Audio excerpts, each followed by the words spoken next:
पोथी पढ़ पढ़ जग मुआ, पंडित भवा न कोय, ढाई आखर प्रेम का पढ़े सो पंडित होए। ओम साई राम मित्रों, आज का ब्लॉग आप सभी हमारे साईं परिवार के लिए विशेष लाभकारी और कल्याणकारी है, क्योंकि आज के ब्लॉग में हम अपने साईं परिवार के लिए एक बहुत ही विशेष उपाय लेकर के आए हैं, जो आपको जीवन में नित नई ऊंचाइयां प्रदान करेगा और हर क्षेत्र में आपको सफलता प्राप्त होगी।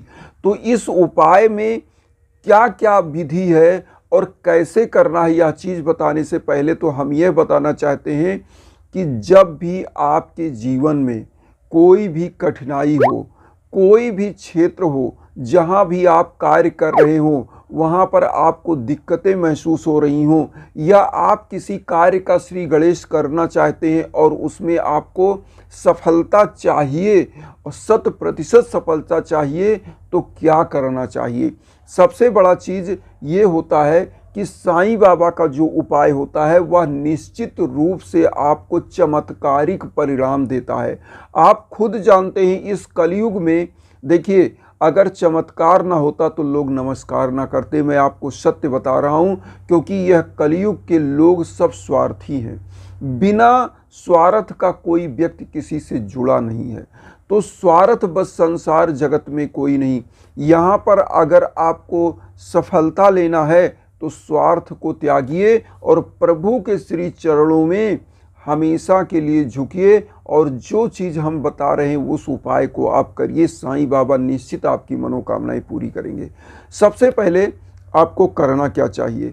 जब भी किसी भी कार्य में आपको असफलताएं मिल रही हो, या कोई नया कार्य आप शुरू करना चाहते हो कि आपको उसमें सफलताएं मिले, आप निरंतर आगे बढ़ें, ऐसे समयों के लिए आपको करना क्या है?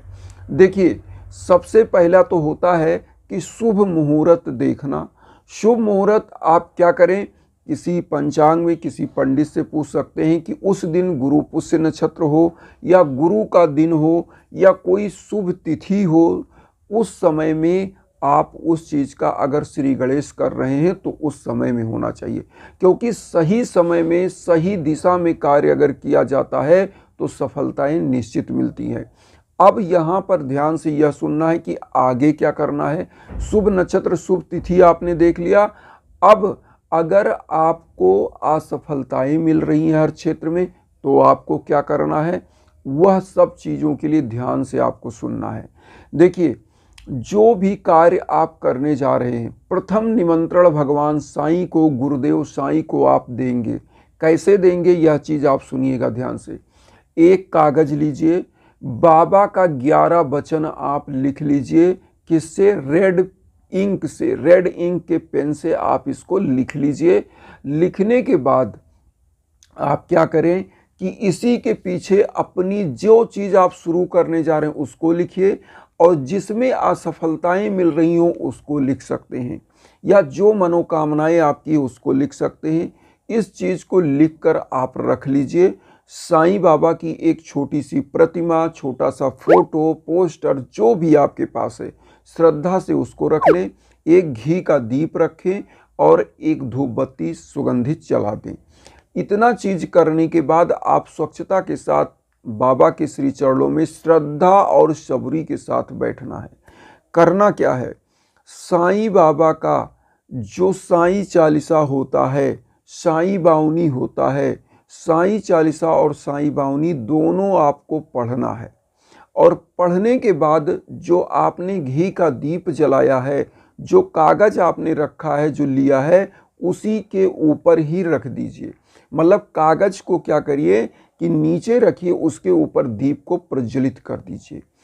अब एक चीज़ बताएं, जो ऊर्जा इस दीप का है वो इस कागज में जाएगा और आपकी मनोकामनाओं को सिद्ध करेगा।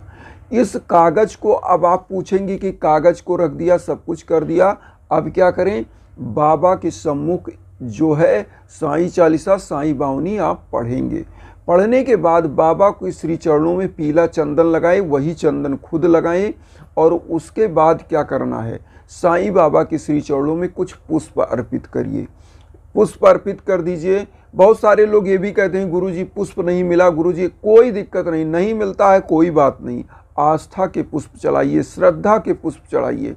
अगर आपके अंदर आस्था है, श्रद्धा है, तो निश्चित आपका मनोकामना जो है वो कबूल होता है। ईश्वर निश्चित आपकी अर्जी को मानते हैं।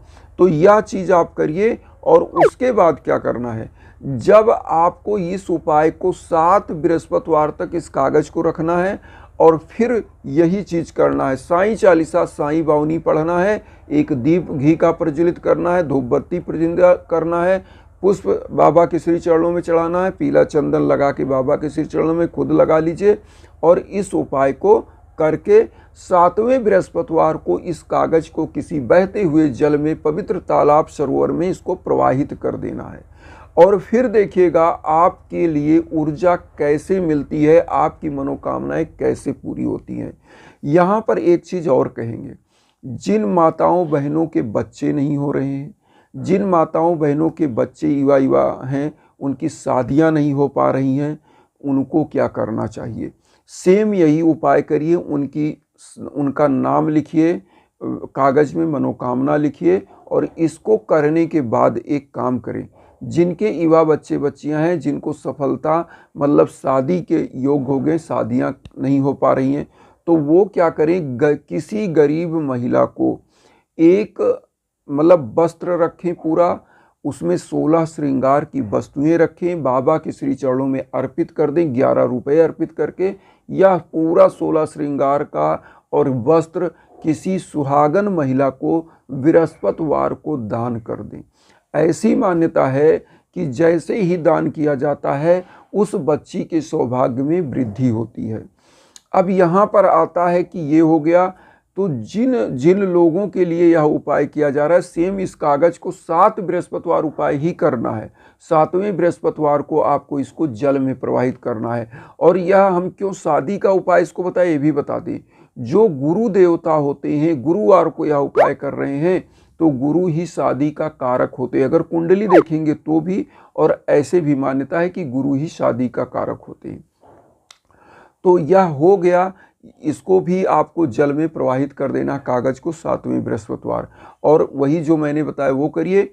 और सभी लोगों को जो भी यह उपाय कर रहे हैं सफलता के लिए, बिजनेस में घाटा लग रहा है या किसी भी क्षेत्र में सफलता के लिए, लास्ट में आप कुछ गरीबों को अन्नदान, भोजन दान, फल दान जो कर सकें वह करें।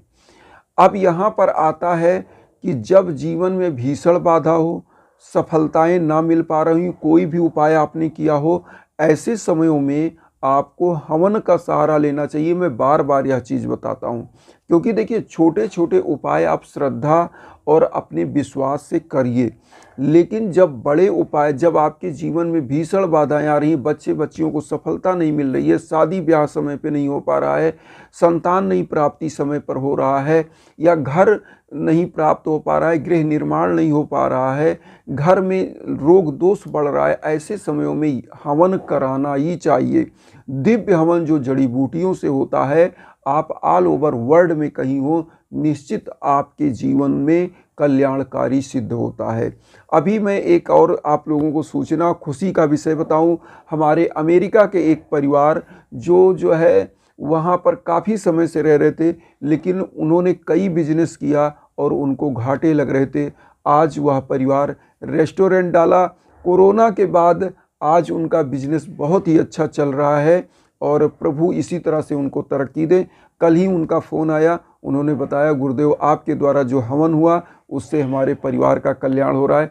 तो मेरे द्वारा होता ज़रूर है, लेकिन वह सब करते साईं बाबा हैं, और साईं बाबा की कृपा जब होती है तो सब कुछ मनोकामनाएं पूरी होती हैं। तो आप सभी लोग इंस्टाग्राम पर संपर्क करिए किसी भी चीज़ के लिए, कोई दिक्कत नहीं है। कुछ भी जानना चाहते हैं, पूछना चाहते हैं, हवन करवाना चाहते हैं, जो भी, तो उसी पर आप कांटेक्ट करें। और उसके अलावा मेरा कोई संपर्क का माध्यम नहीं है। इसी भावना के साथ एक चीज़ कहूँगा कि वसुधैव कुटुंबकम की भावना में आप भी मेरा साथ दीजिए, मेरे चैनल को सब्सक्राइब करके आशीर्वाद दीजिए, और उन साईं भक्तों तक वीडियो को जरूर शेयर करिए जो किन्हीं कारणों से कष्ट में, दुख में। इसी भावना के साथ ओम साई राम।